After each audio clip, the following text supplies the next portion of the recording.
야담과 옛날 이야기 가득한 백세야담, 정말 재밌어요.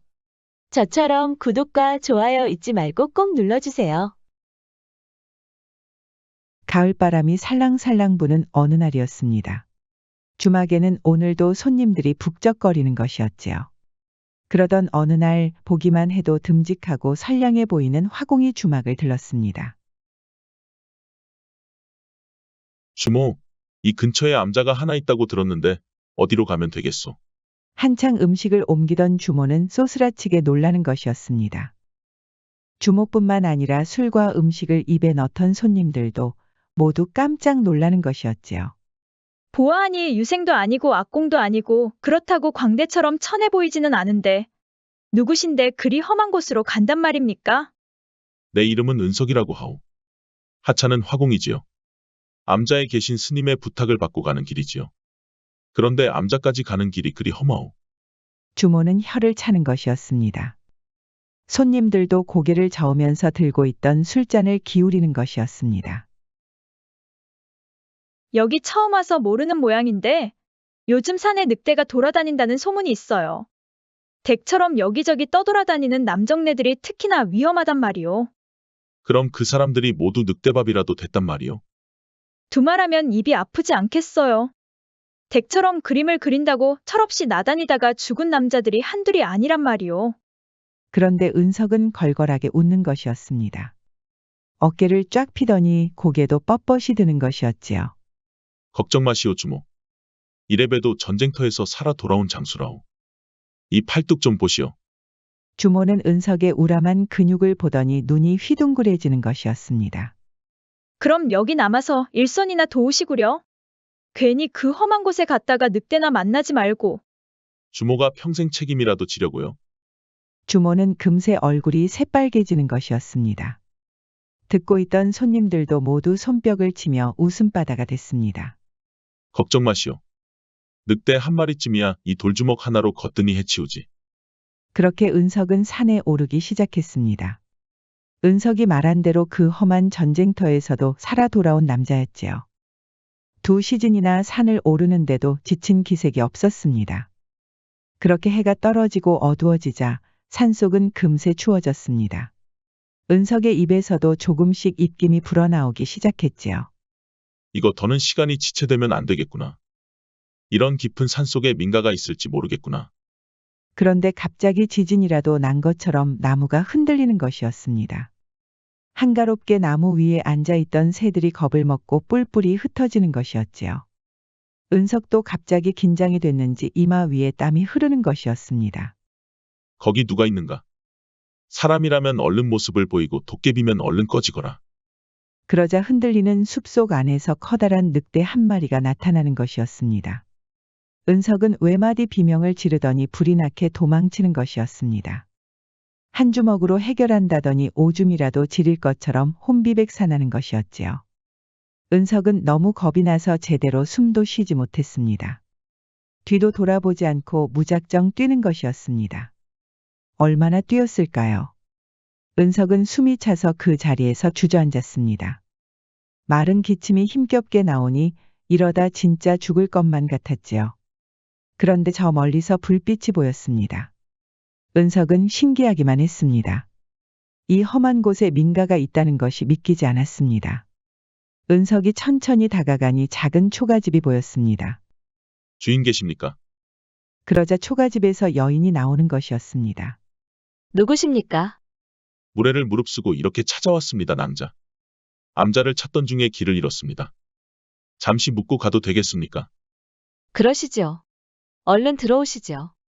은석은 여인의 옆을 지나치면서 은은한 향기에 취했습니다.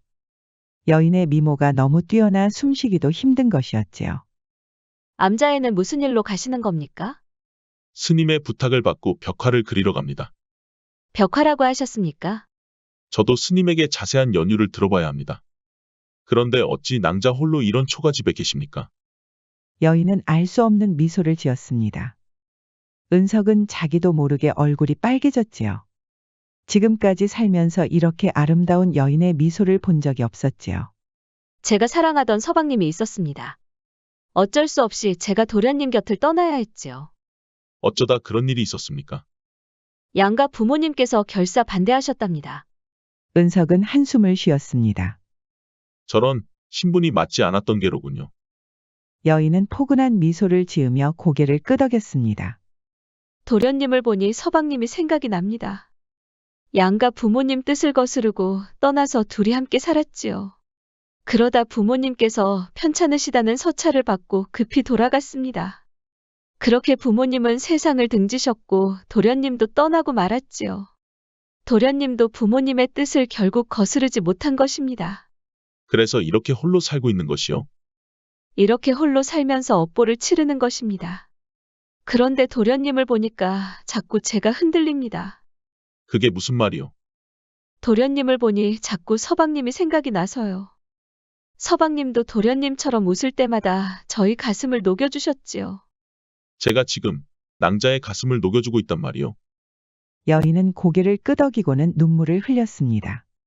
흐르는 눈물이 여인의 손등을 타고 바닥으로 떨어지는 것이었습니다. 은석은 그런 여인의 손을 잡아주는 것이 도리라고 생각했지요. 여인도 은석의 온기에 얼었던 가슴이 모두 녹아내리는 것 같았습니다. 낭자. 무례를 무릅쓰고 입을 맞춰도 되겠소. 부디 그렇게 해주셔요. 은석은 여인의 대답이 끝나기가 무섭게 입술을 훔쳤습니다. 여인의 가련한 어깨를 감싸 안았더니 은석의 가슴도 녹아내렸답니다. 그렇게 뜨거운 밤을 보낸 은석은 이른 아침부터 떠날 채비를 하였습니다. 벌써 가시려고요? 걱정 마시구려 낭자. 스님의 부탁을 받았으니 얼른 벽화를 그리고 오겠소. 정말이지요? 절 떠나시려는 건 아니지요? 그렇다마다 은석은 바로 여인을 끌어안았습니다. 얼마 가지 않아 은석은 암자에 도착했습니다. 내려다보는 산의 풍경은 정말 아름다웠습니다. 늑대가 다녀간 곳이라고는 상상도 할 수 없을 정도로 운치가 있는 것이었지요. 이렇게 험한 곳까지 오라고 해서 송구합니다. 무슨 말씀을 그리 하십니까 스님? 뭐든지 말씀만 하십시오. 실은 예불을 드리는 중에 부처님의 계시를 받았지 뭡니까? 그것이 무엇인데 그러십니까? 천계에서 죄를 짓고 하계로 떨어진 선녀가 있다고 합니다. 그 선녀의 악업을 씻어내기 위해 지옥도를 그리라고 하더군요. 일단 선녀의 그림부터 그릴 수 있겠습니까? 저에게 선녀를 그리라는 말씀입니까? 은석은 황당하면서도 선녀를 그리라고 하니 속으로는 많이 부담이 됐습니다. 화공께서 지옥도를 많이 그렸다는 건 익히 들어서 알고 있었습니다. 죄인들의 업보를 씻어내기 위함이었지요. 그것은 제가 죄인들이 하도 괘씸해서 한번 그려본 것뿐입니다 스님. 저도 그 그림을 보았습니다만 큰 스님께서도 매우 만족하셨습니다. 아마 부처님께서도 화공의 그림을 인정해 주실 것입니다. 은석은 어쩔 수 없이 벽화를 그리기로 했습니다. 스님이 원하는 대로 선녀부터 그리기로 하였지요. 선녀답게 화려한 옷부터 그렸습니다. 그런데 얼굴에서 막히고 말았습니다. 아무리 생각해도 선녀의 얼굴이 떠오르지 않았던 것이지요. 대체 선녀는 어떻게 생겼을까? 그동안 수많은 그림을 그렸지만 선녀를 그려본 적은 없었다. 지옥도 속의 도깨비도 내 상상력으로 얼마든지 그릴 수 있었거늘. 어찌 선녀의 얼굴은 이다지 상상이 가지 않는단 말인가? 무슨 문제라도 있는 것이요. 아무리 생각해도 선녀의 얼굴이 그려지지 않습니다. 선녀라면 반드시 미인일 터인데 지옥도를 가야 하는 미인이 어디 있겠습니까? 그렇지 않습니까, 스님? 스님은 난처했는지 웃기만 하고 좀처럼 말을 잇지 못하였지요. 그래서 화공을 부른 것이 아닙니까? 제가 다른 화공들에게 부탁을 안 해봤겠습니까? 다들 선녀를 그릴 수가 없다고 한사코 거절을 하더군요. 몇몇 화공들은 이곳을 온다고 했으나 소식이 없었습니다. 결국 남은 사람은 화공뿐이었습니다. 화공처럼 지옥도를 잘 그리는 사람은 없었으니까요. 은석은 그렇게 속으로 끙끙 앓기만 했습니다. 도저히 선녀의 얼굴은 떠오르지 않고 스님의 간곡한 부탁도 거절할 수 없었으니까요. 그러다 은석은 초가집에서 홀로 지내는 여인이 떠올랐습니다. 선녀처럼 아름다운 여인을 만나면 영감이 떠오를 수도 있으니까요. 사정을 들은 스님은 이상했습니다. 이 험한 산속에 초가집이 있단 말씀입니까? 송구합니다, 스님. 아무래도 그 여인을 만나야 그림이 떠오를 것 같습니다. 시간을 좀 더 주시지요. 그렇게 은석은 떠났지만 스님은 뭔가 깨름칙하였지요.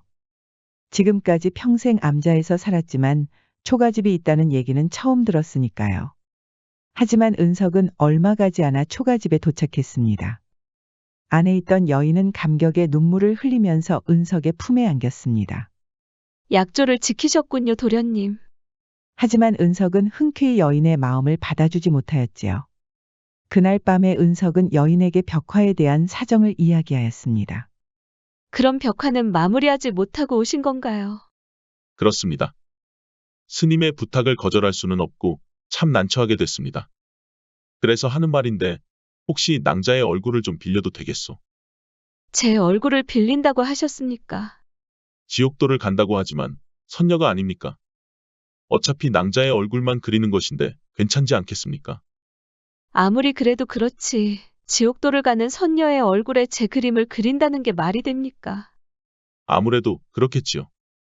은석은 풀이 죽었지요. 이대로 다시 가면 스님과 약속한 대로 벽화는 완성할 수가 없었으니까요. 여인은 그렇게 풀이 죽어 있는 은석을 안타까운 마음으로 지켜보고 있었습니다. 서방님, 어찌 이토록 야속하십니까? 사실 여인은 전생에서 은석과 사랑에 빠진 선녀였습니다. 청계가 심심하던 선녀는 어느 날 하계로 내려와 목욕을 하고 있었습니다. 하계의 폭포수는 청계에서 느낄 수 없는 시원한 촉각이 있었지요.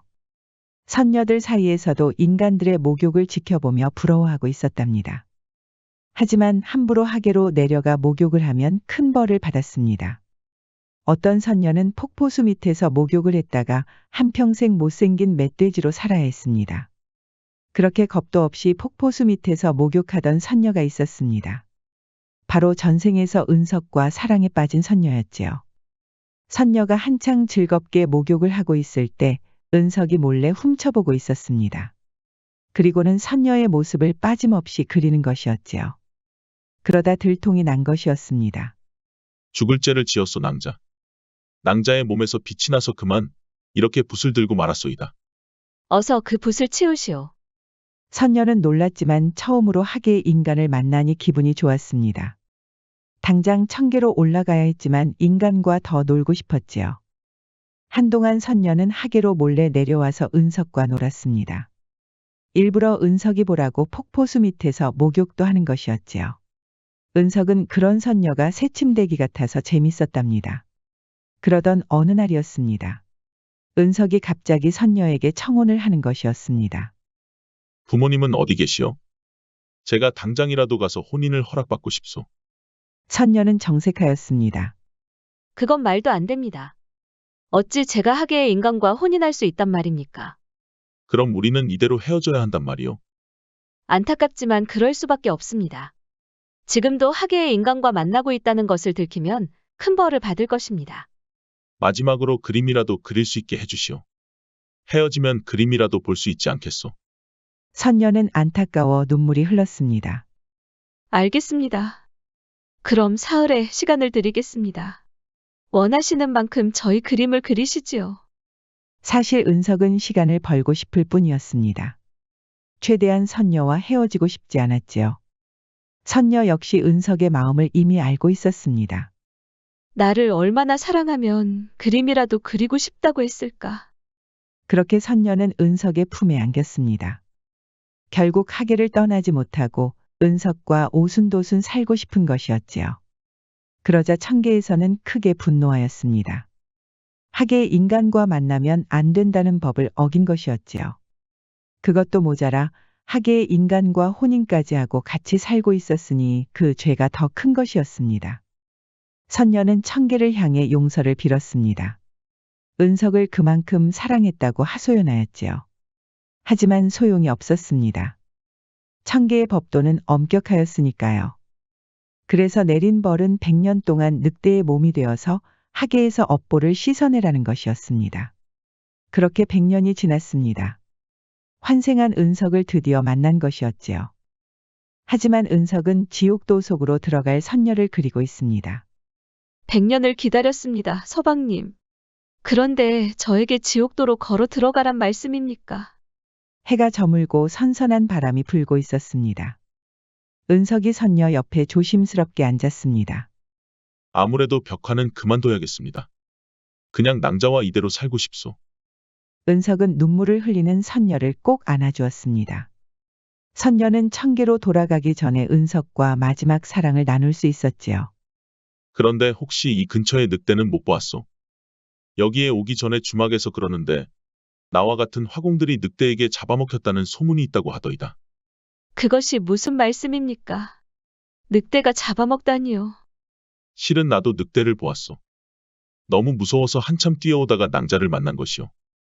선녀는 놀랄 수밖에 없었습니다. 아무래도 잘못된 소문을 들으신 것 같습니다. 그렇게 위험한 늑대가 살 리가 있겠습니까? 그랬다면 저는 이미 이 세상에 없겠지요. 그럼 내가 본 늑대는 뭐란 말이오? 생각해보니 낭자가 있는 곳까지 뛰어왔는데도 쫓아오지 않았소. 그거 참 이상하구려. 심신이 지치셔서 잘못 보신 게 아닐지요. 늑대가 쫓아오지 않았다니 누가 들어도 믿지 않을 겁니다. 듣고 보니 그렇군요. 선녀는 몰래 밖으로 나와 눈물을 흘렸습니다. 설마 그 많은 남정네들을 해친 사람이 선녀였을까요? 그때 저 멀리서 요란한 소리가 들리는 것이었습니다. 사람들이 횃불을 들고 오는 것이었지요. 선녀가 놀라서 두리번거리는데 화살 하나가 날아오는 것이었습니다. 이제야 내년의 정체를 알겠구나. 어서 정체를 드러내거라. 누구시오? 누구신데 이런 몹쓸 짓을 저지르는 것이오? 저 사람들이 보이느냐? 다 너를 잡으러 오는 사람들이다. 무슨 말을 하는 것이오? 그동안 화공들을 잡아먹는 늑대를 쫓았지. 처음에는 그저 야생짐승인 줄 알았는데 희한하게도 그 암자로 가는 화공들만 해치더구나. 그래서 뒤에서 쫓아다녔더니 늘 이 집으로 오고 있었어. 선녀는 소스라치게 놀랐습니다. 그동안 내년이 죽인 남정네들이 몇이더냐. 내가 분명히 남정네들을 물고 가는 것을 보았다. 이 집 어딘가에 남정네들의 죽음이 있을 터. 그 중에는 순진한 내 조카 녀석도 있었다. 오늘이야말로 그 복수를 할 날이 오는구나. 선녀는 사냥꾼이 쏘는 화살을 피해 산속으로 뛰었습니다. 방에 있던 은석이도 놀라서 밖으로 나왔지요. 낭자. 이게 무슨 소리요? 하지만 선녀는 없고 횃불을 든 사람들이 보였습니다. 사람들은 모두 하나같이 늑대를 잡으러 왔다고 소리를 치는 것이었습니다.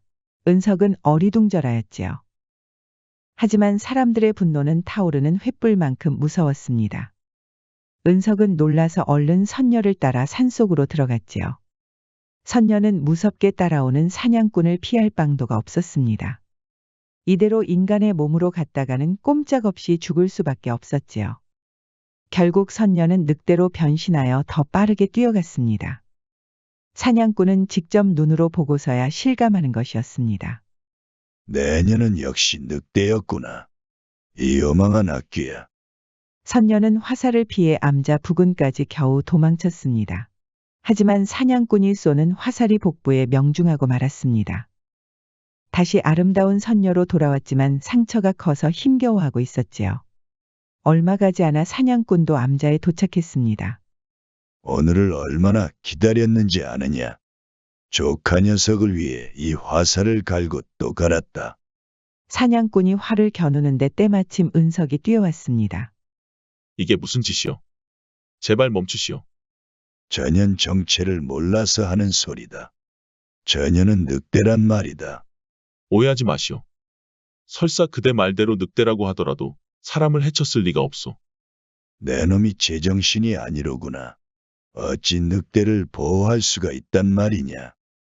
내 놈이 뭘 안다고 떠드는 것이야. 그때 선녀가 힘겹게 입을 여는 것이었습니다. 부디 저를 용서하십시오. 제가 화공들에게 겁을 준 건 사실이오나 결코 해친 일은 없습니다. 하지만 사냥꾼은 아랑곳하지 않고 화살을 쏘려는 것이었습니다. 은석이 선녀 앞을 막고 있었지만 전혀 흔들리지 않는 것이었지요. 결국 사냥꾼과 은석이 화살을 잡고 몸싸움을 하는 것이었습니다. 그 와중에 사람들이 횃불을 들고 암자까지 쳐들어왔지요. 그때 스님이 밖으로 나왔습니다. 대체 이게 무슨 짓이란 말이오? 아무리 짐승 때문이라고 하나 부처님 앞에서 이 무슨 추태란 말이오?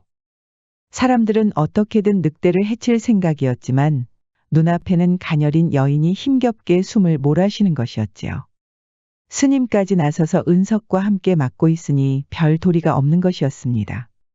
그렇게 사람들이 하나둘 암자를 떠났고 사냥꾼도 헛기침을 하며 발길을 돌렸답니다. 서방님, 이렇게 헤어지고 싶지 않았는데. 은석은 선녀의 가녀린 손을 잡고 눈물을 흘렸습니다. 낭자, 부디 내 곁을 떠나지 마시오. 그대가 늑대가 되었다면 필시 사연이 있었을 것이오. 내가 다 들어줄 터이니 어서 눈을 뜨시오. 제 업보를 이만 씻어내고 싶습니다. 어서 저 벽화를 마무리하십시오. 저의 얼굴을 그려주세요.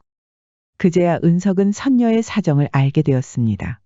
선녀가 하계의 인간을 사랑하여 천개의 천벌을 받은 것이었지요. 그 인간이 환생한 사람이 바로 은석이라는 것도 알 수 있었습니다. 은석은 눈물을 흘리며 선녀의 그림을 완성했습니다. 그러자 선녀는 빛을 내며 사라졌습니다. 서방님 덕분에 저희 업보를 모두 씻어내었습니다. 정말 송구합니다, 서방님. 그렇게 선녀가 사라졌습니다. 선녀는 환생한 은석을 보기 위해 100년을 기다렸습니다. 화공들이 사라진 것은 선녀가 지옥도를 막기 위한 것이었지요. 암자로 오는 화공들을 모두 설득한 것이었습니다. 늑대로 변신하여 죽인 것이 아니었지요. 사냥꾼도 살아있는 조카를 만나고 믿을 수가 없었습니다. 그동안 늑대로 변신한 선녀를 죽인다고 이를 갈았지요. 사냥꾼은 선녀의 무덤이 없었으니 매일 하늘을 향해 절을 올리며 사죄를 하였답니다. 은석은 선녀가 그리워 한동안 술로 마음을 달래었습니다. 한동안 그림도 못 그릴 정도로 폐인이 된 것이었지요. 그렇게 세월이 흘렀고 은석은 한동안 가지 않았던 주막에 들렀습니다. 화공 양반이 아니오. 오랜만이오 주모. 폐인이 돼서 그림도 못 그린다고 하더니 많이 달라졌네 그려. 그렇게 됐소이다. 내가 여기 온 이유는 말이오. 전에 나한테 했던 말 아직 유효한지 궁금해서 왔소. 여기서 일하고 싶소? 일만 시킨다면 뭐든지 하겠소. 주모는 의기양양하였지요. 화공 양반이 실력을 그렇게 썩히면 되겠소. 일하는 건 말리지 않을 터이니 그림이나 포기하지 마시오. 정말 고맙소 주모. 그렇게 은석은 주모와 함께 열심히 주막에서 일했습니다. 결국 두 사람은 동네 사람들의 축하를 받으며 혼인을 하였지요. 그리고 100년이 흘렀습니다. 젊은 미술학도가 열심히 그림을 그리고 있었습니다. 이상하게 오늘따라 얼굴이 그려지지가 않네. 친구들이나 선배들에게 조언을 구해보았지만 소용이 없었습니다. 은석이는 조선시대의 전설을 훑어보다 늑대로 변한 선녀의 이야기를 보았습니다. 재미삼아 선녀를 그리려고 하는데 얼굴에서 자꾸 막히는 것이었습니다. 그러던 어느 날이었습니다. 은석이가 머리를 식힐 겸 한가롭게 공원을 거닐고 있었지요. 그러다 어떤 사람과 부딪힌 것이었습니다. 강아지를 데리고 산책을 하던 여성이었지요. 은석이는 안 그래도 그림 때문에 예민했는데 여성의 얼굴을 보고 깜짝 놀랐습니다. 그래, 바로 이 얼굴이야. 사과하시면 될 것을 뭘 그렇게 뚫어지게 쳐다보시죠? 아닙니다. 죄송한데 혹시 그림 모델이 되실 생각 없으세요? 모델이요. 설마 은크만 생각하는 거 아니죠? 아니에요. 선녀예요. 선녀의 얼굴이 필요해서요. 100년이 흘러 환생한 은석은 다시 선녀를 만날 수 있었습니다. 여성은 선녀의 얼굴이 필요하다고 하니 기분이 좋을 수밖에 없었지요. 그렇게 두 사람은 다시 사랑을 나눌 기회를 얻었답니다. 해로동열이라는 옛말이 있지요. 살아서는 같이 늙고 죽어서는 한 무덤에 묻힌다는 뜻입니다. 생사를 같이 하는 절대적인 사랑은 늘 아름답습니다. 지금까지 백세야담이 들려드린 첫 번째 이야기였습니다. 앞으로 우리 백세야담은 재밌고 흥미롭고 때로는 가슴 절절하고 감동적인, 어쩔 때는 해학적인 이야기로 찾아오겠습니다. 백세야담 많이 사랑해주세요. 구독과 좋아요 잊지 말고 꾹 눌러주시고 애정이 담긴 댓글도 많이 부탁드립니다. 감사합니다. 다음은 폭설 속에 갇힌 스님과 처녀의 이야기입니다. 마음이 정화되는 아름다운 이야기를 계속 감상해주세요. 백세야담 많이 사랑해주세요. 설악산 깊은 곳에 고즈넉해 보이는 암자가 있었습니다. 이곳에는 만석이라는 젊은 남자가 부처님의 가르침을 받고 있었지요. 그러던 어느 날 큰 스님을 따라 한 여인이 찾아온 것이었습니다. 스님들만 있는 이곳에 예쁜 여인이 찾아오다니 만석이는 가슴이 심하게 뛰는 것이었습니다. 우연치 않게 여인과 눈까지 마주치니 얼굴이 화끈 달아오르는 것이었지요. 아랫마을에 사는 화정이라는 여인이라네. 자네도 알고 있는가? 황씨, 영감네 집에 들어간 첩실이라고 하더군. 그 집안 씨가 말랐다고 한동안 난리였지 않은가? 화정, 저 여인이 집안을 살릴 수 있다고 드렸는데 얼마나 고생이 많았겠는가? 그럼 지금은 왜 여기에 온 것인가? 보면 모르겠는가? 보나마나 첩실 역할을 제대로 못한 게지. 만석이의 친구는 그렇게 혀를 끌끌 차고 돌아갔습니다. 만석이는 화정이가 지나갈 때마다 몰래 고개를 돌려 쳐다보곤 하였지요. 처음에는 수줍어하는 화정이 가련해 보였답니다. 그런데 언제부턴가 화정이도 천천히 고개를 돌리며 만석이를 쳐다보는 것이었습니다. 만석이는 놀라서 서둘러 방으로 뛰어들어갔지요. 갑자기 저렇게 쳐다보다니. 심장이 다 터질 것만 같구나. 생각해보면 기회가 될 때마다 쳐다본 건 만석이었습니다. 화정이는 그런 만석이가 이상해서 쳐다본 것일 수도 있지요. 부처님의 가르침이 역시 부족하였구나. 기회가 된다면 꼭 용서를 빌어야겠다. 만석이는 그렇게 하루 종일 부처님의 가르침에 열중하였답니다. 하지만 만석이는 해만 떨어지면 화정이 있는 방을 지나다녔습니다. 처음에는 소피가 마려웠지만 화정이 있는 방이라는 것을 의식하고 계속 밖을 나오는 것이었지요. 친구에게는 산책을 한다고 핑계를 대곤 하였습니다. 화정이의 얼굴은 볼 수 없었지만 문으로 비치는 화정이의 모습은 너무나 아름다운 것이었습니다. 그럴 때마다 만석이는 부처님에게 죄를 짓는 것 같았지만 화정이 자꾸 생각나는 건 어쩔 수 없었지요. 그러던 어느 날이었습니다. 만석이 폭포 앞에서 수양 중이었지요. 그러다 멀지 않은 곳에서 여인의 웃음소리가 들리는 것이었습니다. 만석은 감았던 눈을 뜨고 조심스럽게 소리가 나는 곳으로 가보았습니다. 그런데 그곳에 다름 아닌 화정이 있는 것이었지요. 화정이 목욕을 하다가 무슨 일이 생각이 나는지 자꾸 웃는 것이었습니다. 처음 절에 올 때만 해도 얼굴에 그늘이 가득했는데 저렇게 환하게 웃고 있는 모습을 보고 있으니 만석이도 기분이 좋아지는 것이었습니다.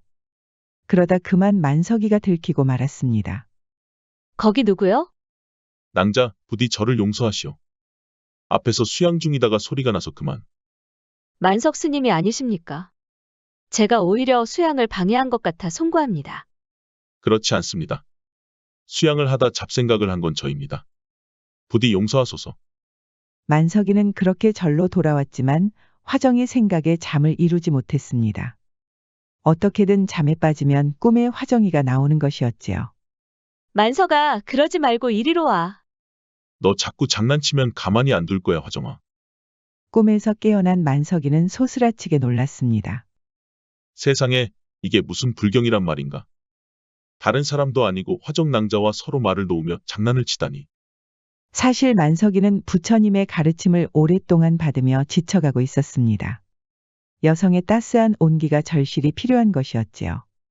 그러다 화정이 절에 들어오면서 잡생각도 많아진 것이었습니다. 부처님의 가르침이 역시 부족하구나. 만석이는 다음 날부터 다시 부처님의 가르침에 매진하였습니다.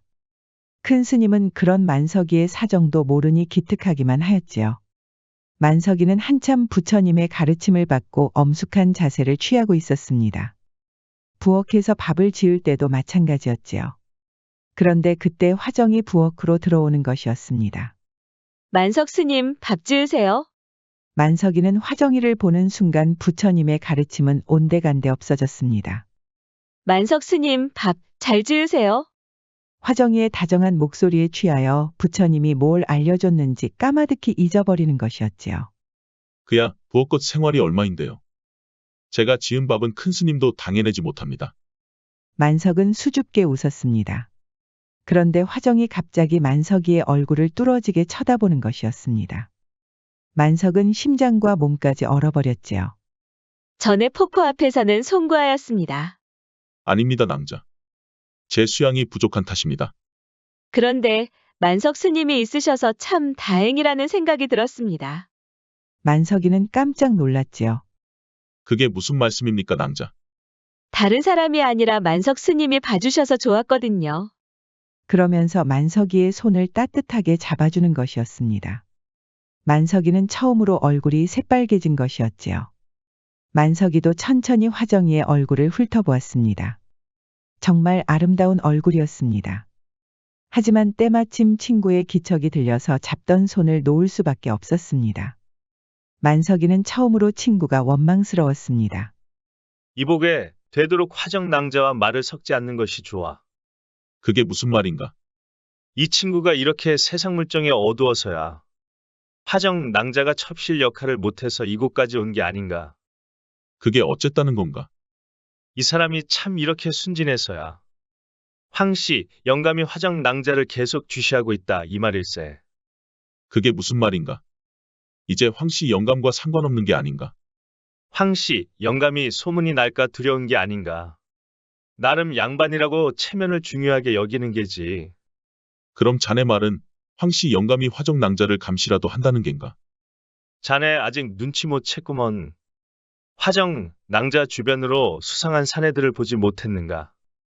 만석이는 놀라서 부엌 주변을 두리번거렸지요.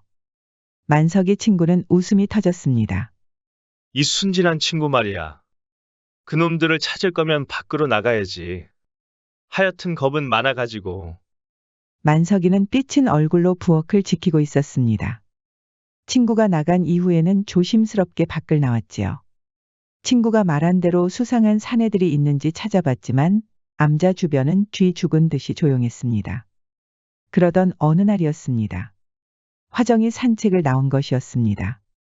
만석이는 그런 화정이를 눈여겨보다가 천천히 따라갔지요. 친구에게는 부족한 나무를 하러 간다고 핑계를 댔습니다. 그런데 멀지 않은 곳에 웬 사내들이 보이는 것이었습니다. 만석이는 친구가 한 마리 떠올라 순간 겁이 덜컥 난 것이었습니다. 설마 저 사내들은 황씨 영감의 사람들일까요? 그렇게 얼마 가지 않아 사내들이 화정이 뒤를 바짝 따라온 것이었습니다. 그러자 화정이도 겁을 먹은 것이었지요. 당신들은 누구요? 누군데 계속 나를 따라다니는 것이오? 만석이도 겁이 나서 주춤하고 있었습니다. 얼른 뛰어가서 화정이를 보호하고 싶었지만 사내들이 워낙 험상궂게 생겼으니 말이에요. 우리가 누군지는 알 필요 없고 괜히 황씨 어르신 말하고 다니지 말라 이 말이오. 그게 무슨 말이오? 2번 말하지 않을 테니 잘 들으시오. 첩실 역할 제대로 못했으면 조용히 눌러앉아 살라 이 말이오. 저는 잠시 쉬러 암자로 온 것뿐입니다. 그런데 어찌 이러시오? 황씨 영감이 보내서 온 것이오. 우리가 누군지 알 필요 없다 하지 않았소. 혹시라도 누구한테 황씨 어르신 얘기하면 그때는 그 사람 목숨은 책임지지 못하오. 뒤에서 엿듣던 만석이는 식은땀이 흘렀습니다. 친구가 한 말이 모두 사실인 것이었지요. 그런데 사내들 중에 한 사람이 화정이에게 다가가는 것이었습니다. 한 걸음만 오면 소리칠 것이오. 여기는 암자 달랑 하나 있을 뿐인데 누가 오겠소. 그러지 말고 우리 심심한 사내들을 위해 그 따스한 손길을 내어주지 않겠소. 그러자 만석이는 죽으림을 다해 화정이에게 달려갔습니다. 사내들은 갑자기 스님이 달려드니 적잖이 당황한 것이었지요. 이게 무슨 짓들이요? 당장 물러나지 않으면 큰 스님에게 모두 말하겠소. 힘 꽤나 쓰는 사내들이었지만 스님을 건드릴 수는 없는 노릇이었습니다. 화정이에게 다가갔던 사내는 피식 웃고는 뒤로 물러서는 것이었습니다. 분명히 경고하였소. 그게 누구든지 목숨이 위험할 것이오. 사내들은 떠나면서 만석이를 무섭게 노려보는 것이었습니다. 황씨 영감에 대해 아는 사람은 스님도 가만히 두지 않겠다는 경고였지요. 눈치를 챈 만석이도 겁이 났는지 침을 꿀꺽 삼키는 것이었습니다. 만석 스님이 아니십니까? 어찌 여기를 오셨습니까? 낭자는 괜찮으시오. 저는 보시다시피 괜찮습니다만 어찌 만석 스님께서 여기를 혹시 저를 따라오신 겁니까? 만석이는 앞불싸하더니 불이 나게 도망치는 것이 아니겠어요. 화정이는 그런 만석 스님이 너무나 웃긴 것이었습니다. 그날 밤에 만석이는 도저히 잠을 이루지 못했습니다. 화정이한테 아무런 변명도 하지 못하고 도망쳐 나왔으니까요. 잠이 통 오지 않은 만석이는 누군가 밖에서 어슬렁거리는 것 같아서 신경이 쓰였습니다. 괜히 이마에 땀이 줄줄 흐르는 것이었지요. 혹시나 그 무서운 사내들이 쳐들어온 것은 아닌지 두려운 것이었습니다. 만석이는 조심히 일어나서 문을 열어보았습니다. 그런데 세상에 화정이 서 있는 것이 아니겠어요. 만석은 돌부처처럼 굳어버렸고 화정이 조심스럽게 방으로 들어오는 것이었습니다. 낭자가 여기에 무슨 일로 오셨습니까? 만석 스님이 걱정이 돼서 이렇게 왔습니다. 아까 전에 아무런 말씀도 안 하시고 가셔서. 만석이는 얼굴이 화끈 달아올랐지요. 송구합니다, 낭자. 일부러 따라간 것은 아닙니다. 저 역시 주변에서 황씨 영감에 대해서 들은 바가 있어서요. 역시 그러셨군요. 사실 절에 들어올 때부터 황씨 영감의 사람들이 따라올 줄 알았습니다. 이제는 황씨 영감의 첩실이 아니지 않습니까? 그런데 어찌 낭자를 감시하는 겁니까? 그야 체면 때문이 아니겠습니까? 황씨 영감이 다정할 때는 참 좋은데 질투심과 의심이 워낙 많으셔서 괴팍하기도 했답니다. 이렇게 절에 들어온 것도 황씨 영감 성격 때문이었죠. 절에서는 아무래도 떠드는 입이 적으니까요. 만석이는 그제야 화정이의 심정을 이해할 수 있었습니다. 그런데 화정이는 만석이를 유심히 보더니 미소를 짓는 것이었습니다. 그래도 만석 스님이 계셔서 모처럼 기분이 좋아졌습니다. 그게 무슨 말씀입니까? 사실 처음 여기 올 때부터 만석 스님이 눈에 띄지 뭡니까? 제가요? 어찌 그렇습니까? 저를 계속 쳐다보셨잖아요. 물론 저와 같은 여인이 암자에 오는 게 흔한 일은 아닙니다만 저에게 마음을 쓰시는 것 같아 기분이 좋았습니다. 폭포에서 목욕을 할 때 갑자기 스님 생각이 나서 웃어버렸지 뭐예요. 만석이가 화정이의 웃음소리에 끌렸던 이유가 있었지요. 그런데 하필 만석 스님이 그때 나타나실 줄은 꿈에도 몰랐습니다. 그러면서 화정이 수줍게 웃는 것이었습니다. 만석이 역시 얼굴이 뜨겁게 달아오르는 것이었지요. 만석 스님, 송구하오나 부탁 하나 드려도 될런지요? 말씀하십시오. 부처님의 가르침을 받는다고 왔으나 밤만 되면 한 송이의 벚꽃처럼 외롭기 그지없습니다. 시간이 되신다면 조용히 스님을 뵙고 싶습니다. 덕담을 듣고 싶은데 괜찮습니까? 만석이는 깜짝 놀랐지요. 화정이는 지금 몰래 밤마다 만석이를 만나고 싶다는 것이었습니다. 만석이는 들끓는 애정을 감당하기가 힘들었지요. 당장이라도 화정이를 품에 안기고 싶었답니다. 그럼 허락하신 것으로 알고 가보겠습니다, 스님. 화정이는 그렇게 떠났고 만석이는 넋을 놓고 문 앞에 앉아 있었습니다. 오늘따라 선선한 바람이 만석이의 머리를 개운하게 만드는 것이었지요. 그날 이후로 만석이는 오직 해가 떨어지기를 기다렸습니다. 부엌에서 밥을 지을 때도 화정이 얼굴이 자꾸 아른거리는 것이었습니다. 만석이는 밤이 되자 천천히 방을 나왔습니다.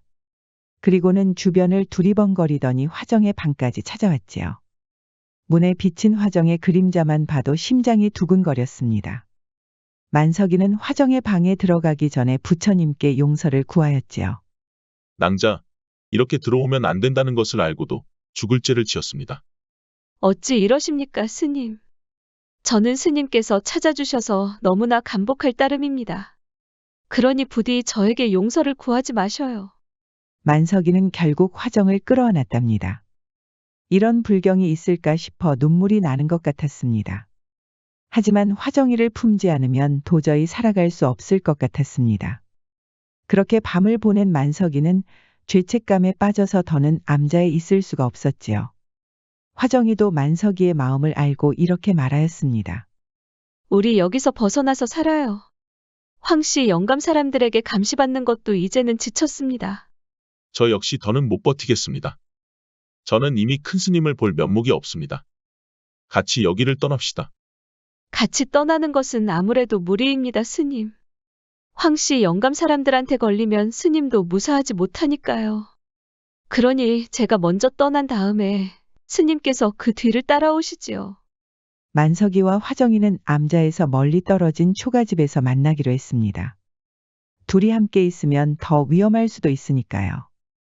해가 떨어지자 화정이 먼저 짐을 챙기고 떠났습니다. 만석이는 해가 뜨면 곧장 따라갈 작정이었습니다.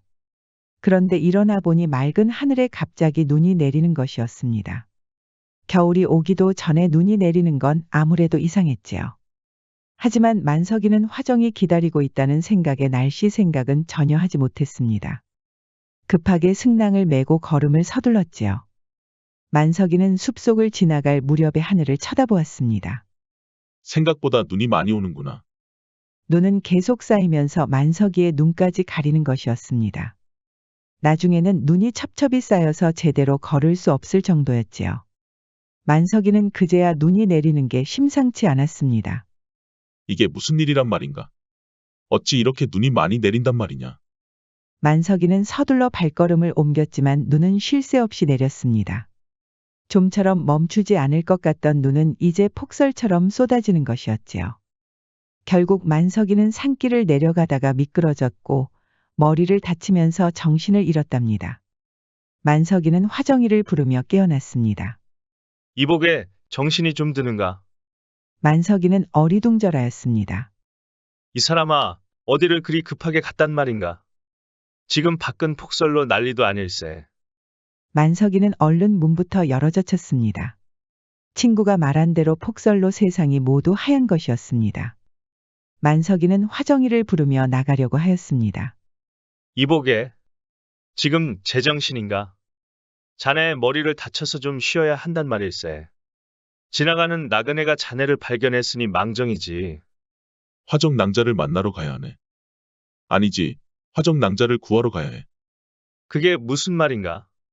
화정 낭자가 어디 있다고 그러는 건가? 사정을 들은 친구는 혀를 끌끌 찼습니다. 이 친구 정말 순진하구먼. 화정 낭자가 그 초가집에 계속 있겠는가? 이런 폭설이라면 벌써 마을로 떠났을 게야. 게다가 자네는 폭설 때문에 거기로 가지도 못해. 만석이는 고개를 들 수가 없었습니다. 하지만 만석이의 친구는 모두 이해할 수 있었지요. 큰 스님한테는 아무 말도 안 날 테니까 걱정 말게나. 그것보다 마음이나 추스르게.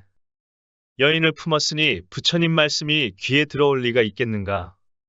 만석이는 폭설이 그치자 바로 초가집으로 향했습니다. 초가집에는 아무도 없었지만 작은 종이 조각이 있었습니다. 스님의 은덕으로 조용히 저를 떠날 수 있었습니다. 저 역시 스님처럼 마음을 흘리면 안 되는 것인데 정말 죽을 죄를 지었습니다. 저는 멀리 떨어진 곳에서 터전을 다시 마련하도록 하겠습니다. 스님 꼭 성불하셔요. 만석이는 눈물을 머금고 종이 조각을 움켜쥐는 것이었습니다.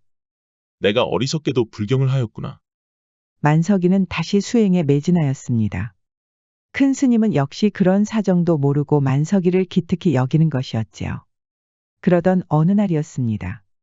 만석이가 길거리를 걷는 중에 쓰러져 있는 아이를 발견한 것이었습니다. 사람들은 모두 아이를 보고 수군거리고 있었지요. 알고 보니 아이의 엄마가 암자에 가려고 했다는 것입니다. 아이와 함께 부처님의 가르침을 받는다는 것이었지요. 만석이는 아이의 사연을 듣고 놀라는 것이었습니다. 아이야, 너 이름이 뭐니? 저는 정한이라고 합니다. 정한이라. 너의 얼굴을 보고 있으니 정도 많고 한도 많아 보이는구나. 그거 참 신기하구나. 어머니는 어디 계시니? 어머니는 돌아가셨습니다. 만석이는 아이의 슬픈 눈 때문에 더는 물어보지 못하였습니다. 어머니를 따라 암자로 가려고 했다고 하였지. 이 스님을 믿고 따라오면 부처님에게 큰 가르침을 받을 수 있을 것이다. 따라오겠느냐? 맛있는 것도 많이 주시나요? 만석이는 모처럼 웃을 수 있었습니다. 그동안 수행을 하느라 심신이 지친 상태였는데 이렇게 순박한 아이를 보고 있자니 마음이 다 편안해지는 것이었습니다. 그렇게 아이는 만석이를 따라 동자가 되었습니다. 정한이는 한참 호기심이 많은 나이였지요. 사실 부처님의 가르침보다는 암자를 돌아다니는 강아지에게 더 관심이 많았습니다. 만석이는 강아지와 장난을 치고 있는 정한이만 보면 마음이 다 녹아내리는 것 같았답니다. 아무래도 쌀을 가지러 아랫동네에 가야겠다. 쌀이 부족합니까, 스님? 걱정하지 말거라. 하루면 될 것 같으니 그동안 부처님에게 매일 절을 올리거라. 만석이는 정한이를 보면서 신기했습니다. 이상하게 정한이가 만석이의 아들 같았지요. 처음부터 나무아미타불도 잘하더니 언젠가는 만석이를 아버지처럼 따르는 것이었습니다. 그럴 때마다 만석이는 정한이를 더 엄격하게 키웠지요. 그렇게 만석이는 아랫동네에 가서 동냥을 하였습니다. 인심 좋은 동네는 만석이에게 부담 없이 쌀을 나눠주었습니다. 암자로 떠날 때는 시장에 들러 쌀튀밥과 조청 튀밥을 사는 것이었지요. 이 정도면 우리 정한이가 맛있게 먹겠지. 그렇게 암자로 다시 떠나려는데 갑자기 눈이 내리는 것이었습니다. 겨울이 오기도 전에 눈이 내리는 건 역시 이상하였지요. 만석이는 심상치 않았습니다. 갑자기 화정이를 만나지 못했던 그날이 떠오른 것이었습니다. 만석이는 서둘러 산을 올랐는데 예상대로 눈이 조금씩 쌓이는 것이었습니다. 결국 앞을 가릴 정도로 폭설이 내리는 것이었습니다. 정한이는 안 된다. 그 어린 것을 혼자 두면 안 돼. 만석이는 있는 힘을 다해 산을 올랐습니다. 그렇게 밤새도록 산을 올랐으나 쌓이는 눈앞에서는 도저히 힘을 쓸 수가 없었지요. 그러다 발을 헛디뎌 머리를 다치고 말았습니다. 깨어난 만석이는 그 어느 때보다 절박했습니다. 정한이를 구하러 가야 합니다. 만석이 앞에는 친구와 큰 스님도 있었습니다. 만석아, 지금껏 한 번도 없었던 폭설이 내렸다는구나. 아무리 가고 싶어도 암자까지 갈 방도가 없단 말이다. 큰 스님 말씀이 옳아. 지금 폭설은 도저히 멈출 기미가 보이지 않는다네. 하지만 정한이를 구하러 가야 합니다. 그 어린 것이 혼자 있습니다. 쌀도 없어서 먹을 것도 없단 말입니다. 만석이가 특별히 슬픈 이유는 따로 있었습니다. 아무리 봐도 정한이가 자기 아들 같았지요. 만일 화정이와 만나서 오순도순 살았다면 정한이처럼 어여쁜 아들을 낳을 수도 있었으니까요. 어쩌면 화정이와 이루지 못한 인연을 정한이가 이어가는 게 아니었을까요? 폭설은 큰 스님 말씀대로 멈출 기미가 보이지 않았습니다. 그렇게 기나긴 겨울이 끝나고 봄이 시작됐습니다. 만석이는 그동안 정한이 생각에 마음이 타들어갔습니다. 음식도 입에 들어가지 않아서 수행을 할 때마다 더 심신이 지쳤지요. 폐인이 다 된 만석이를 돌봐준 사람은 친구밖에 없었습니다. 봄이 되고 눈이 모두 녹았습니다. 만석이는 바로 암자로 향했습니다. 친구와 큰 스님도 뒤를 따랐습니다. 암자는 너무나 고요했습니다. 만석이는 마음의 각오를 단단히 하고 문을 열었습니다. 하지만 정한이는 온데간데 없는 것이었습니다. 부엌에도 없었고 암자 주변에도 없었지요. 정한이와 함께 뛰어놀던 강아지도 보이지 않았습니다. 그러다 작은 법당 문을 열었다가 기겁한 것이었습니다. 정한이가 멀쩡히 살아있는 것이 아니겠어요. 만석이뿐만 아니라 큰 스님과 친구도 화들짝 놀란 것이었습니다. 정한아, 어찌 살아있는 것이냐? 스님이 말씀하신 대로 부처님에게 매일 절을 올렸습니다. 그러니까 배가 전혀 고프지 않았습니다. 그래도 그렇지. 그 추운 겨울을 견딜 수도 없었을 터인데. 저는 계속 이 법당 안에 있었습니다. 그러니 몸도 추운 줄도 몰랐습니다. 그러자 큰 스님이 천천히 정한이에게 다가갔습니다. 여기서 겨우내 혼자 있었는데 무섭지 않았느냐? 하나도 무섭지 않았습니다. 관세음 보살께서 먹을 것을 주셨으니까요. 그제야 큰 스님이 놀라서 고개를 숙이는 것이었습니다. 스님께서 말씀하시는 극락을 본 것 같습니다. 여기 염주도 만들었습니다, 스님. 만석이는 정한이에게 염주를 받았습니다. 이상하게 염주에서 빛이 나는 것 같았지요. 이 아이는 성불을 하였구나. 어찌 이런 일이 있을 수가.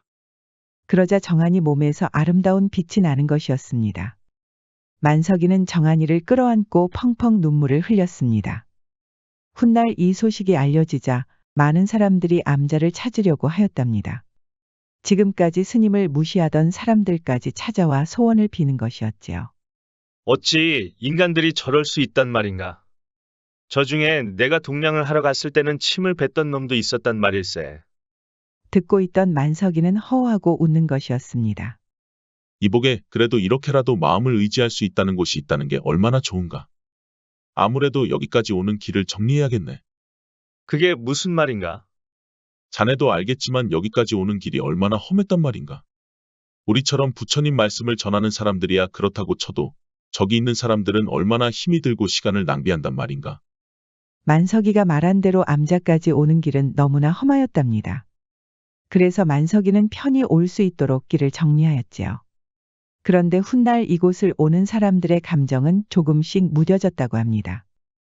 땀을 뻘뻘 흘리며 힘들게 찾아오면 그만큼 암자를 맞이하는 기분은 말로 할 수 없을 정도로 감격하였지요. 그래서 처음 갔을 때 그 감격을 이제는 느낄 수 없다고 합니다. 청심과욕이라는 말이 있습니다. 마음을 깨끗이 하여 욕심을 적게 가진다는 뜻이지요. 요즘처럼 험한 세상의 마음을 정화시키는 이야기였습니다. 지금까지 백세야담 두 번째 이야기였습니다. 백세야담 많이 사랑해주세요. 구독과 좋아요, 알림 설정도 잊지 마시고 꾹 눌러주세요. 애정이 담긴 댓글도 많이 부탁드립니다. 다음은 과부에게 하룻밤을 빼앗긴 머슴의 이야기입니다. 큰 욕심을 부렸다가 대가를 치른 사람들의 이야기를 계속 감상해주세요. 백세야담 많이 사랑해주세요. 해마다 음력 3월이면 마을 어귀 진달래가 붉게 피었답니다. 눈을 가리고도 여러 송이를 꺾을 수 있을 정도로 무성하게 피는 것이었지요. 희한하게도 진달래는 한 여인이 사는 집 담벼락 너머에서 피는 것이었습니다. 여인의 이름은 홍씨. 동네 총각들은 홍씨를 진달래 선녀라고 부를 정도였습니다. 그만큼 빼어난 미모를 자랑하였지요. 홍씨는 양반 집의 딸로 태어났습니다. 본래 지방 유력 양반 가문 출신으로 대대적으로 관리직을 배출하였습니다. 고조부나 증조부대에서는 암행어사 수행원을 하거나 향리 출신으로 승승장구하여 지방 토지를 대규모로 사들여 지주화가 된 가문이랍니다. 홍씨는 그렇게 부족함 없이 자랐다가 좋은 가문에 시집을 갔습니다. 남편 집안은 한양과의 상업교류로 막대한 부를 일군 신흥 자본가 출신이었습니다. 한양과 남부 지역을 오가는 우피나 소금과 쌀의 유통을 맡은 것이었지요. 남편은 세곡 관리권의 주막 운영권까지 쥐고 있었습니다. 남편이 불의의 사고로 사망하자 홍 씨는 눈치 빠르게 명의를 돌려놓았답니다. 법적 절차도 아주 깔끔하게 처리하였기 때문에 관가에서도 손을 쓸 수가 없을 정도였지요. 홍 씨는 평범한 과부가 아니었답니다. 이례적으로 소작세를 곡물이 아닌 돈으로 받기도 하였습니다. 소작농들과 상인들은 그런 홍 씨에게 불만이 있었지만 감히 거역하지도 못하였습니다. 가뭄이나 흉작이 나면 곡물을 일부러 풀어주며 은혜를 베푸는 신용을 한 것이었습니다. 홍 씨의 이런 행동은 권위자와 보호자 이미지로 점점 굳어진 것이었습니다. 홍 씨가 사는 동네에는 칠복이라는 머슴이 살았습니다. 칠복이는 산에서 내려온 짐승처럼 몸이 좋았고 어지간한 쟁기질은 소보다 빠르게 해내는 것이었지요. 하지만 얼굴빛은 누구보다 밝았습니다. 큰 덩치에 어울리지 않게 아이처럼 미소도 짓는 것이었습니다. 칠복이를 보려고 물동이를 나르는 여인들이 줄을 섰고 아이들도 나무를 하는 칠복이의 팔뚝을 구경하려고 몰려들었지요. 칠복이가 이렇게 하루하루 열심히 사는 이유가 있었습니다. 바로 이목구비가 뚜렷한 아내 송씨 덕분이었습니다. 두 사람은 서로를 아끼고 사랑하였습니다. 동네 사람들은 정이 통하는 두 부부를 보고 부러워하였답니다. 어느 날 칠복이가 투덜거리며 집으로 들어왔습니다. 무슨 일인데 그래요? 아무래도 이번 일도 글렀어. 설마 또 그만둔 거예요? 이번에는 왜 또? 칠복이는 권대감 집에서 머슴살이를 하고 있었습니다. 권대감이 어느 날 송아지를 놀라게 했다는 이유로 빗자루로 등을 치는 것이었지요. 그것도 한두 번이 아니었습니다. 도저히 참을 수 없었던 칠복이는 기어코 폭발하고 말았습니다.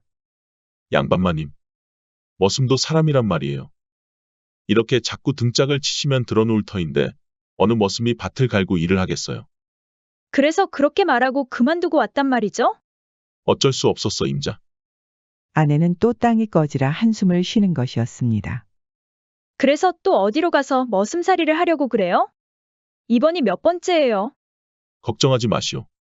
소문 들어보니까 홍씨라는 갑부가 머슴을 찾는다고 들었소. 그렇게 칠복이는 홍씨 과부 밑에서 머슴살이를 시작했습니다. 칠복이가 한참 나무를 하고 있었습니다. 땔감을 정리하고 있을 때 마침 홍씨가 지나갔지요. 칠복이는 초면에 만난 홍씨 앞에서 고개를 숙였습니다. 홍씨는 칠복이의 늠름한 몸집, 요즘 머슴답지 않게 밝은 얼굴, 생기가 넘치는 눈동자에 그만 넋을 빼고 말았습니다. 홍씨는 문득 가슴께가 간질간질해졌습니다. 바람이 불었나 했지만 따스한 봄 날씨에 금방 머쓱해진 것이었지요. 칠복이는 땀에 젖은 채 계속 나무를 하고 있었습니다. 홍씨는 관심 없는 척 능청스럽게 지나가면서 눈길을 주었습니다.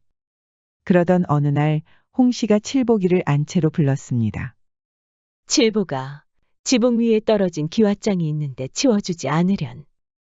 말씀만 하십시오, 마님. 기특한 녀석. 말도 참 잘 듣는구먼. 홍씨는 아무래도 칠복이를 시험해보고 싶었습니다. 궁리를 한 끝에 핑곗거리를 하나 찾았지요. 칠보가 여기서 그리 멀지 않은 곳에 곡물을 보관했단다. 거기에 자꾸 도둑이 든다고 하는데 내가 살피러 가야겠다. 칠보기도 같이 가야겠는걸. 저도 같이 갑니까, 마님? 칠보기가 머슴들 중에서 가장 힘이 세지 않느냐. 혹시라도 도둑이라도 마주치면 어쩌느냐. 이 마님이 다치면 너는 좋겠느냐. 천부당만부당한 말씀입니다, 마님. 홍씨는 만족스러운 미소를 지었습니다. 칠복이는 그런 홍씨의 얼굴이 잠시 야릇하여 고개를 푹 숙이고 말았습니다. 홍씨는 그 찰나를 놓치지 않았지요. 그렇게 홍씨와 칠복이는 곡물을 보관한 창고로 갔습니다. 그런데 출발부터 빗방울이 조금씩 떨어지는 것이었지요. 아무래도 비가 올 것 같은데 다음으로 미루는 것이 어떻습니까, 마님? 이런 날에 도둑이 더 든다는 것을 모르느냐. 어서 가자꾸나. 사실 홍씨는 집 근처에 개미가 높게 집을 지은 것을 본 적이 있었지요. 제비가 처마 밑을 맴도는 것도 보았습니다. 조만간 비가 올 것이라고 이미 예상한 것이었지요. 홍씨는 칠복이가 창고 주변을 조사하는 동안에 근처에 있는 거처로 들어갔습니다. 이곳에서 칠복이 녀석을 시험해 봐야겠구나.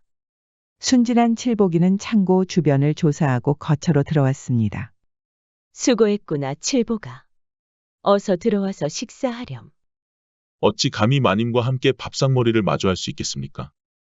괜찮으니까 어서 오렴.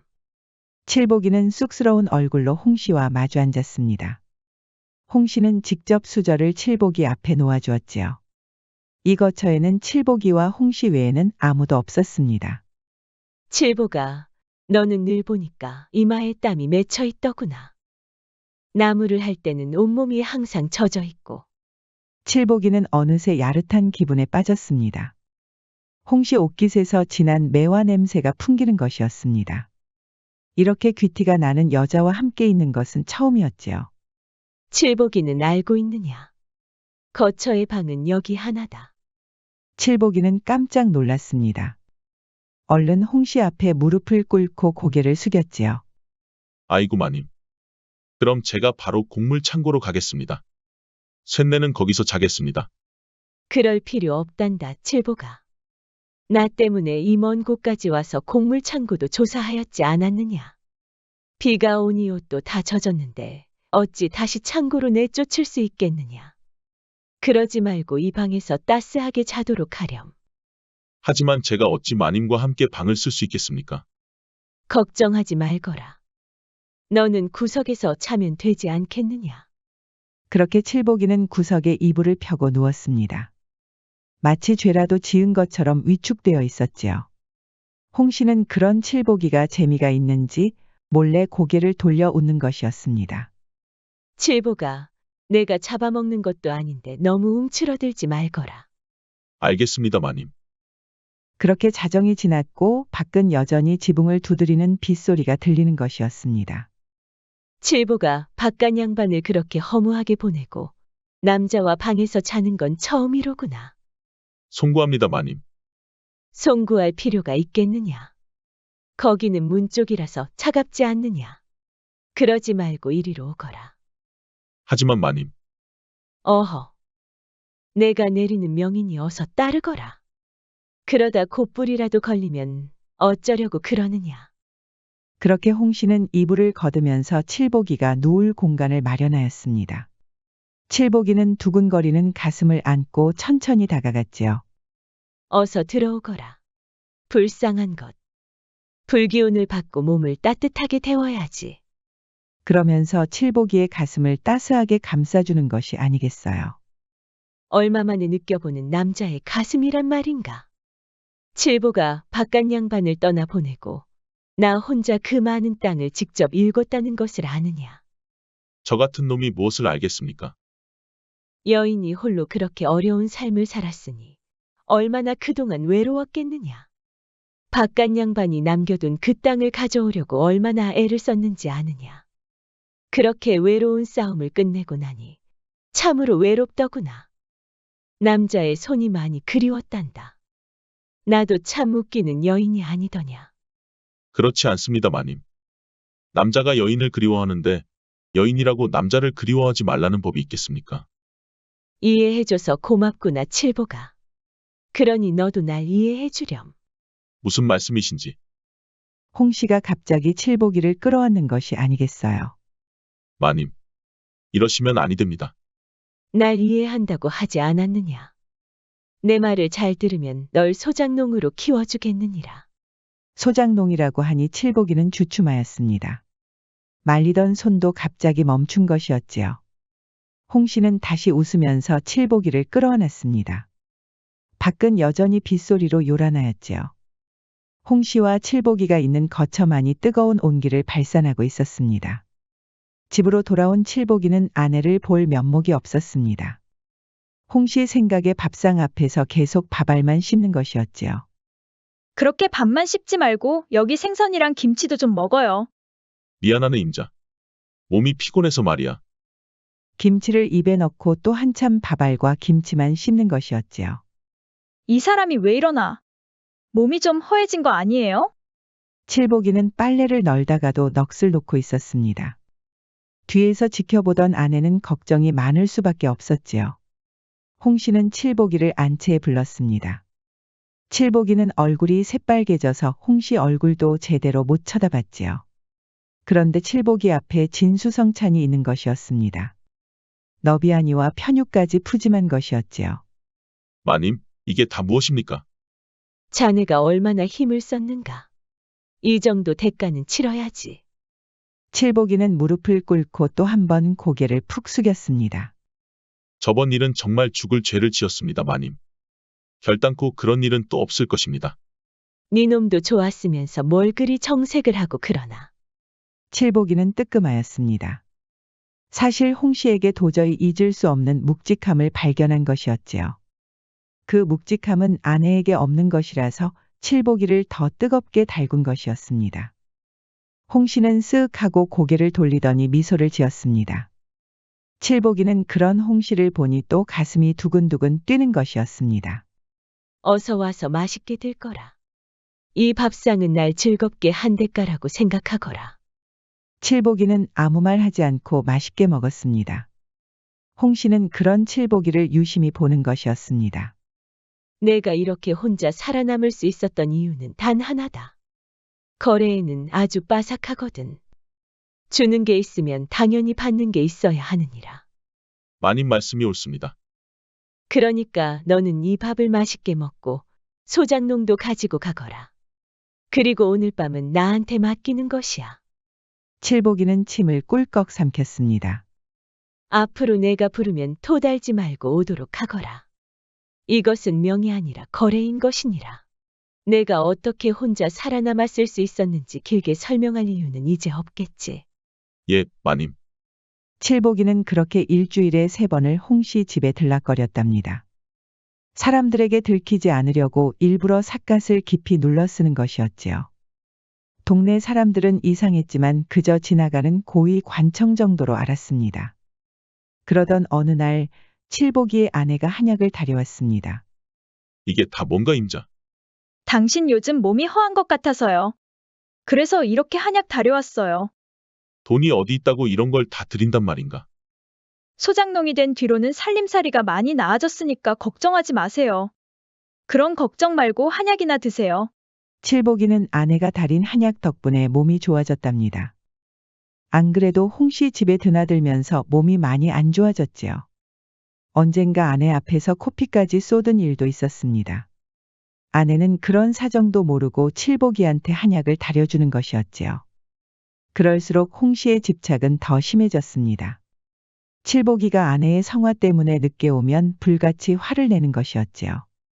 칠보가 아무래도 오해를 하는 모양인데 너와 나는 거래를 하였다. 내 마음에 들지 않는 행동이라도 했다가는 소장농도 끝이라 이 말이야. 내일이라도 당장 소장농을 접으라고 할까? 죽을 죄를 지었습니다, 마님. 마누라가 밖을 나다닌다고 하도 성화를 부려서 그만. 그런 것도 하나 핑계를 못 댄단 말이냐. 그런데 갑자기 홍씨가 칠복이를 끌어안는 것이었습니다. 칠보가 너를 안으면 지금껏 겪었던 모든 고통이 사라지는 것 같더구나. 내가 여기까지 올라오는데 얼마나 힘들었는지 아느냐. 그 모진 고통을 다 참아내고 여기까지 왔느니라. 그런데 너를 보는 순간 그 고통을 말끔히 씻어낼 수 있었다. 그리고 확신하였지. 곡물 창고로 같이 가자고 한 것도 다 그런 이유 때문이니라.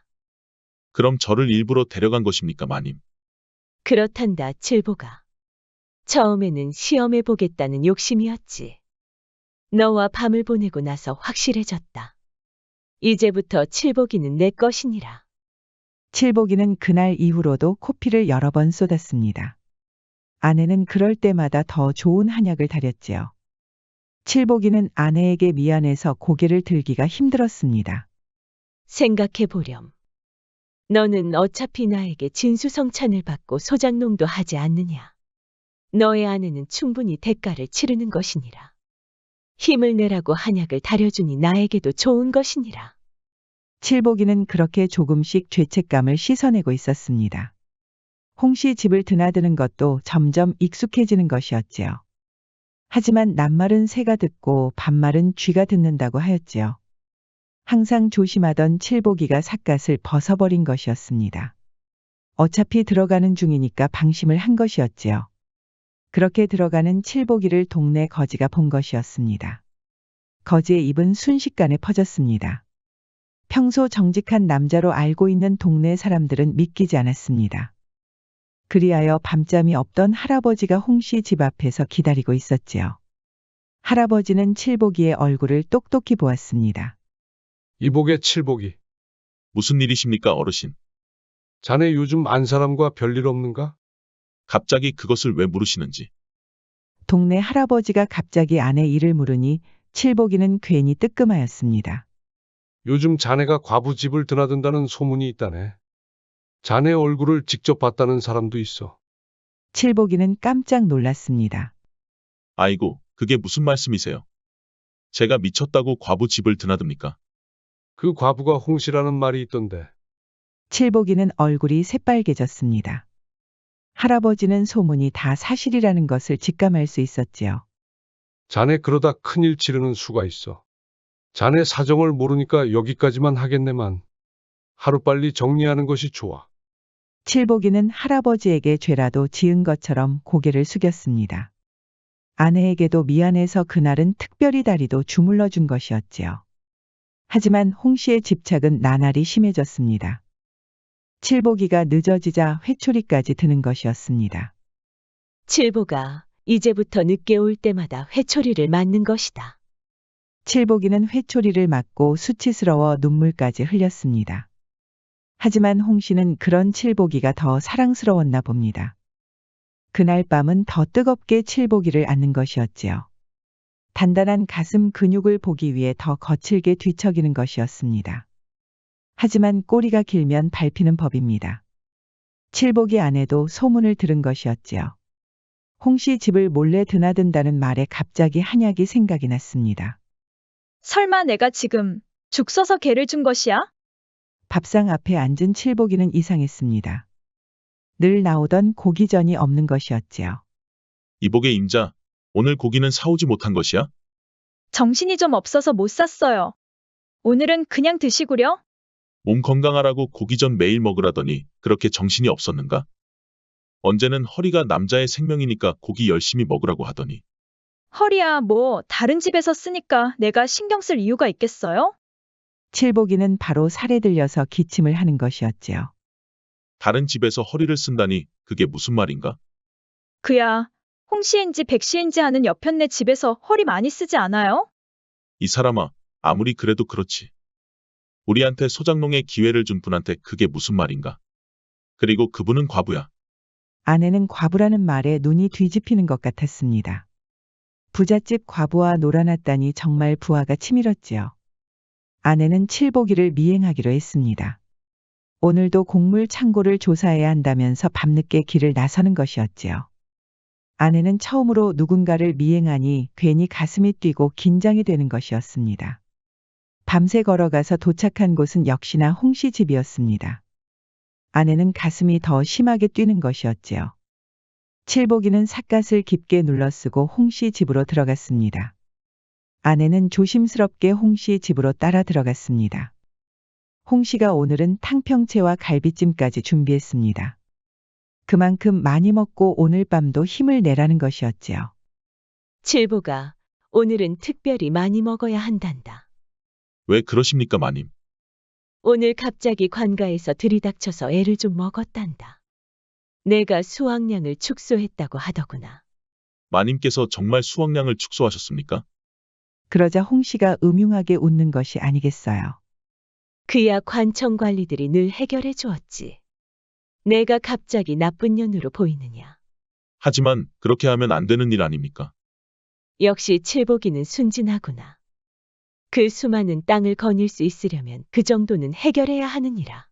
관청 관리들이 얼마나 많은 돈을 빼먹는 것들인데 나란이라는 놈들에게 빼앗기느니 관청 관리들과 결탁하는 게 더 낫단 말이다.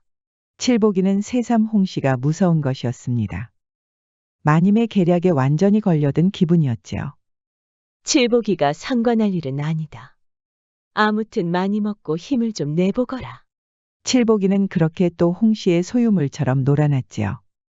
그리고 칠복이의 아내가 밖에서 지켜보고 있었습니다. 두 사람이 방에 있다는 것만으로도 분노가 치밀었습니다. 아내는 조심스럽게 다가가서 문을 열었습니다. 그리고 칠복이와 홍씨의 낯뜨거운 모습을 볼 수밖에 없었습니다. 칠복이와 홍씨는 화들짝 놀라고 말았지요. 임자, 어떻게 여기에 있는가? 아내는 화가 나서 그대로 집으로 돌아갔습니다. 어서 가서 네 마누라를 말리거라. 이 사실이 밝혀지면 너나 나나 끝장이니라. 알겠습니다, 마님. 칠복이의 아내는 그날 밤에 드러누워 아무 말도 하지 않았습니다. 칠복이가 몸을 건드리면서 불러도 대답하지 않았지요. 다음 날에도 아내는 별말을 하지 않다가 갑자기 진수성찬을 차린 것이었습니다. 너비아니와 탕평채, 조기구이와 도라지나물까지 있는 것이었지요. 후식으로는 곶감과 대추도 있었습니다. 임자, 이게 다 무엇인가? 오늘 이거 많이 드시고 저도 좀 부탁드려요. 뭘 부탁한다는 것이오? 다 알면서 그러시나? 칠복이는 황당해서 할 말을 잃었답니다. 아내의 시위라는 것을 알면서도 마음이 착잡한 것이었지요. 임자에게 정말 큰 죄를 지었소. 앞으로는 홍씨를 찾아가지 않을 것이오. 그렇게 되면 소장농도 못할 텐데 괜찮겠어요? 어쩔 수 없지 않겠소. 그렇게 칠복이는 더는 홍씨를 찾아가지 않았습니다. 홍씨는 여종을 시켜서 칠복이를 불렀지요. 칠복이가 없는 밤은 도저히 견딜 수가 없었습니다. 칠복이 역시 홍씨와 거리를 두었더니 그 뜨거웠던 밤이 자꾸 아른거리는 것이었습니다. 아내에게 없는 그 묵직함이 자꾸 손에서 떠나지 않는 것이었지요. 그러던 어느 날이었습니다. 홍씨가 새로운 머슴을 들인 것이었지요. 칠복이는 아내를 생각해서 다행으로 여겼지만 한편으로는 홍씨에게 섭섭하기도 하였습니다. 이제 그 묵직함은 다른 놈의 손으로 넘어가는 셈이니까요. 칠복이는 슬쩍 아내 뒤로 다가가서 어깨를 매만졌습니다. 아내도 당연히 소식을 들었을 테니까요. 그런데 아내의 반응은 뜨뜻미지근하였습니다. 평상시처럼 가벼운 밥상을 차리고는 밖으로 나가 버리는 것이 아니겠어요. 우리 임자가 아직도 화가 덜 풀렸구먼. 그럴 수밖에 없겠지. 내가 이제 진짜 죽을 때까지 우리 임자만을 위해 살 것이야. 그날 밤에 칠복이는 쿨쿨 잠에 빠졌습니다. 요즘 아내를 위한답시고 일을 열심히 하기 때문이었지요. 그런데 옆에서 자고 있던 아내가 천천히 일어서는 것이었습니다. 칠복이가 잠이 들었는지 감은 눈앞에 손을 흔드는 것이었습니다. 그러더니 조심스럽게 일어나서 밖을 나가는 것이었지요.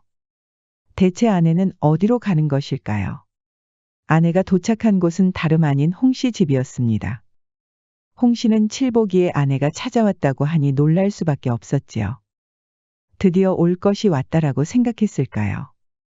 홍씨는 굳은 얼굴로 칠복이의 아내를 방으로 들였습니다. 비록 홍씨가 신분이 더 높지만 칠복이의 아내가 화를 내도 다 받아줄 작정이었지요. 그런데 이게 무슨 일인지 칠복이 아내가 홍씨에게 절을 올리는 것이 아니겠어요. 자네, 지금 뭐 하는 건가? 그동안 우리에게 소장농을 주셨으니 마땅히 절을 받아야지요. 그건 그렇네만 자네한테 절을 받을 상황이 아닌 것 같은데. 그렇지 않습니다, 마님. 제가 오늘 찾아온 것은 거래를 하려고 온 것입니다. 거래라니. 앞으로도 우리 칠복이 잘 부탁드립니다. 홍씨는 선뜻 이해할 수가 없었습니다. 자네도 알겠지만 칠복이는 이제 내 머슴이 아닐세. 아닙니다. 내일부터 다시 칠복이를 받아주십시오. 대신 조건이 있습니다. 무슨 조건을 말하는 것인가? 소작하던 밭 한 고랑 더 내어주시면 좋겠습니다. 칠복이를 부르실 때마다 쌀 한 대박도 넣어주셔요. 그리고 고깃국 한 그릇이라도 만들 수 있게 부탁드립니다. 지금 무슨 말을 하고 있는 건가? 또 한 가지가 있습니다, 마님. 홍씨는 놀라서 입을 다물지 못했습니다. 칠복이를 부르시는 날이면 저에게 말씀은 미리 해주십시오. 그날을 미리 알아야 제가 밥이랑 반찬을 덜 할 수 있으니까요. 홍씨는 기가 막혔습니다. 하지만 곰곰이 생각해보니 이건 엄연히 거래였지요. 홍씨가 지주로 살아가면서 거래는 명확히 하는 여자였으니까요. 듣고 보니 자네 말이 일리가 있구먼. 칠복이를 부르면서 자네 생각을 너무 안 한 게야. 칠복이의 아내는 지금까지 보지 못했던 음흉한 미소를 짓는 것이었습니다. 홍씨 역시 그런 칠복이의 아내가 자랑스럽기도 한 것처럼 웃는 것이었지요. 칠복이는 영문도 모른 채 홍씨에게 불려갔습니다. 마님, 갑자기 무슨 일로 절 부르셨습니까? 아시다시피 이제 저는 마님의 머슴이 아니지 않습니까? 삐쳤느냐? 칠복이는 얼굴이 빨개졌습니다. 홍씨의 묵직함이 여전히 손가에서 떠나지 않았지요. 마님, 저는 이미 마누라와 약조를 하였습니다. 다시는 마님을 뵙지 않겠다고요. 걱정하지 말거라. 너의 아내와 이미 거래를 했느니라. 거래라고 하셨습니까, 마님? 칠복이는 너무 놀라서 믿을 수가 없었습니다. 아내가 그런 말도 안 되는 거래를 했을 리가 없었지요. 그동안 칠복이만 아는 아내는 누가 봐도 현모양처였으니까요. 칠복이는 놀란 얼굴로 집으로 돌아왔습니다. 손에는 쌀이 든 대박과 고기도 있었습니다. 임자, 이게 대체 다 무슨 소리란 말인가? 임자가 정말 홍씨하고 거래를 했어? 알다시피 우리는 홍씨가 아니면 안 되잖아요. 소작농으로 사는 게 우리한테 훨씬 이롭지 않겠어요? 게다가 이렇게 쌀하고 고기도 주고. 임자가 그럼 진짜 나를 가지고 홍씨하고 거래를 했단 말이야? 갑자기 왜 그렇게 착한 사람 행세를 하는 거예요? 그동안 날 속이고 홍씨 품으로 쪼르르 달려간 날이 대체 며칠이에요? 칠복이는 할 말이 없었습니다. 홍씨와 거래를 한 것은 말도 안 되지만 아내가 하는 말도 모두 사실이니까요. 그렇게 칠복이는 다시 홍씨의 부름을 받았습니다. 일주일에 3번은 불려갔지요. 칠복이가 가는 날이면 홍씨의 여종이 찾아와서 아내에게 속삭이는 것이었습니다. 오늘 마님 뵈러 가는 날이니까 밥이랑 반찬은 없어요. 칠복이는 아내의 날카로운 기세에 질 수밖에 없었습니다. 그리하여 칠복이는 한 달 동안 홍씨의 집을 드나들었습니다. 그러던 어느 날이었습니다. 홍씨가 새로 들였던 머슴이 주막에서 술을 진탕 마시는 것이었습니다. 감히 나를 버리고 그 못난 녀석을 다시 들였단 말이지. 홍 씨가 칠보기가 없는 사이에 들였던 머슴이었지요. 홍 씨가 자신을 버리고 다시 칠보기를 부르자 화가 난 것이었습니다. 내가 몽땅 다 관가에 고발할 것이야. 그렇게 홍 씨와 칠보기의 관계가 모두 폭로되었습니다. 관가에서 조사한 결과는 놀랄 만하였지요. 두 사람의 부적절한 관계도 충격적인데 칠보기의 아내가 거래까지 했다는 것도 밝혀진 것이었지요. 칠보기는 아내와 함께 관가로 끌려가 모진 매를 맞았습니다. 칠보기는 신분이 높은 마님과 관계를 맺었기에 통간죄가 적용되었지요. 아내는 방조를 하고 이익을 받았기 때문에 공범인 셈이었습니다. 이렇게 칠보기와 아내는 그동안 홍 씨에게 받은 땅과 음식을 모두 몰수당하였습니다. 고을 밖으로 내쫓겨 출입도 금하였지요. 하지만 홍 씨는 고을에서 영향력 있는 재력가였습니다. 지방 수령에게 많은 돈을 주며 회유를 한 것이었지요. 마침 지방 관리들도 홍 씨 눈치를 많이 보고 있었습니다. 하지만 너무나 큰 죄를 지었기에 돈이 많이 들었지요. 홍 씨는 마을 어른들까지 매수하였습니다. 소란만 키우면 동네 체면도 깎인다는 명분이었지요. 그렇게 홍 씨는 유배를 당하였지만 사실 고을 근처 별채에 거주하고 있었습니다. 서류상으로는 유배였지만 실상은 아닌 것이었지요. 하지만 홍 씨의 평판은 망가질 대로 망가진 것이었습니다. 홍 씨가 자랑하던 가문도 큰 치욕을 당하였지요. 칠보기와 아내는 먼 지방의 작은 초가집에서 살고 있었습니다. 살림살이는 당연히 전보다 훨씬 나빠졌지요. 그러던 어느 날이었습니다. 홍 씨에게 편지가 온 것이었습니다. 그간 여러 날을 뜬 눈으로 치샜다. 짐승 같은 욕망을 거두지 못하고 아랫사람을 그릇 이끌었으니 이는 곧 하늘의 도를 어긴 것이었다는 것을 너무 뒤늦게 알게 되었구나. 스스로 지은 죄를 어찌 다 씻을 수 있겠느냐. 칠보기는 말없이 땀을 흘리던 충직한 자였거늘 그 한결같은 마음을 무너뜨리고 너를 욕되게 하였구나. 칠보기의 아내 송씨는 더 말해 무엇하랴. 아비 없는 아이를 키우듯 살뜰히 내조한 공이 가엾고 처량하구나. 지난날 부귀의 눈이 멀어 사람의 도리를 팽개치고 불쌍하다는 핑계로 불의한 정을 이어갔으니 나뿐만 아니라 너희 가정에게도 큰 허물을 끼쳤구나. 이제 모든 것이 드러나고 죗값도 받았으니 사람들 입에 오르내리는 그 수치 또한 달게 받을 것이니라. 내 삶은 그렇게 고요히 평생 죄송스러운 마음으로 보내게 될 것이다. 이 서찰이 작으나마 너희의 마음에 닿기를 바라며 나로 인해 생긴 상처가 조금이라도 씻어내길 바라고 또 바랄 뿐이다. 앞날에 평안이 있기를 다시는 너희 얼굴을 볼 수 없을진데 이 서찰로 1000번 만번 사죄하나이다. 편지를 모두 읽은 칠보기와 아내는 눈물을 뚝뚝 흘렸습니다. 욕심이 과했을 때 멈추지 못한 한이 너무 큰 것이었지요.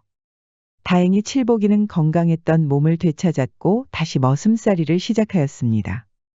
전보다 더 정직한 삶을 살면서 그 고을에서 다시 유명해졌답니다. 아내 역시 칠보기를 끔찍이 내조하면서 정이 많은 부부로 알려졌습니다.